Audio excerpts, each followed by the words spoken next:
Hey everyone, this is Will Blader from BRNT.com. Now that you've learned to safely work on your computer and that you know the individual pieces within it, I'm going to show you how to replace and install new ones. In order to use this, we are going to hook up our anti-static safety strap so that we don't damage any components. We're going to go to a virtual computer, hook ourselves up to an exposed piece of metal, and disconnect the cables.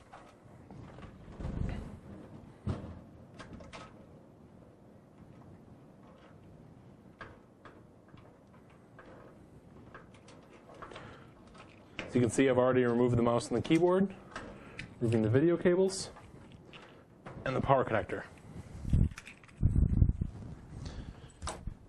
If your power supply has a power cutoff switch, you can also use this. Afterwards, come to the front, hold down the power button for a couple seconds to discharge any remaining electrical power that could be in the machine. And now, we're set to begin.